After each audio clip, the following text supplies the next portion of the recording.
Today, myself, Kelsey, Denise, and Binh are going to be conducting the Cheeto Calorie Lab.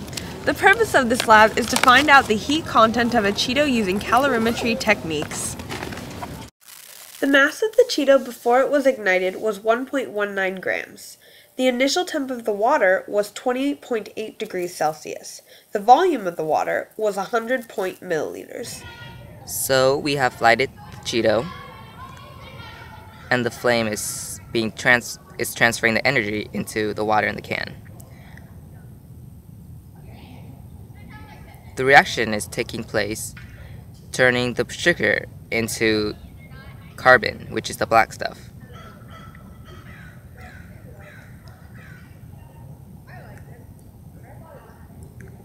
The reaction has reached its peak, and most of the energy is being transferred to the water in the can.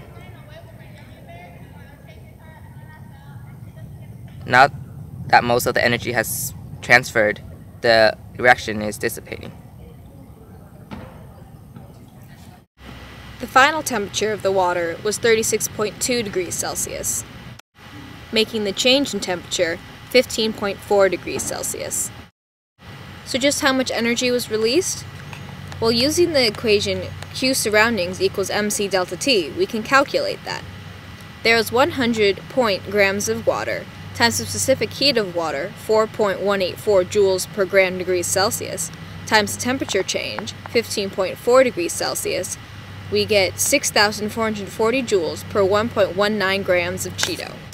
Since the Q of the reaction is equal and opposite to the Q of the surroundings, Q of the action was negative 6,440 joules per 1.19 grams of Cheeto. To find how much energy is released per gram, you divide negative 6,440 joules by 1.19 grams to get negative 5,410 joules per gram. To find how much energy is released per calorie, you divide negative 5,410 by 4.184 joules per calorie to get negative 1,290 calories per gram. To find how much energy is released per kilocalorie, or food calorie, you divide negative 1,290 by 1,000, which equals negative 1.29 calories per gram of Cheeto. According to the Cheeto bag, there is 5.5 calories per gram of Cheeto.